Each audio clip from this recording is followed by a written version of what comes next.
Well, I've always known I had dyslexia, but I never did the test. But then when you came to uni, you could get the test done.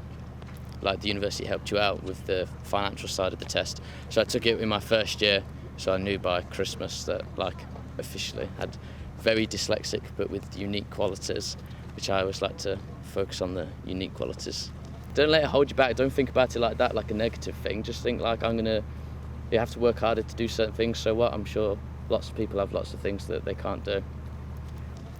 So this book, in my first year, I went to a design conference with uni, and there was somebody there, Greg Quinton, who was like, he's quite high up in the design world. So I added him on LinkedIn and spoke to him, and then he sent me this email about ways that I could, things to look at, ways to improve, sort of great feedback. And then he signed it off with work hard, but think hard too. And then the year later, in my second year summer, I wanted to get a work placement. So I thought I'll go back and I'll show him that I've done these things.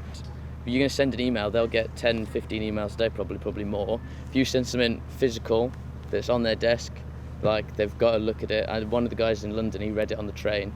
Like, you just get into their head, like, they're going to get loads of things. So think outside the box, get your personality into it. I know at Channel 4, someone like sent in like a big door, and it was about opening doors and stuff. Like, just think outside the box and put you into it, and then they'll get you.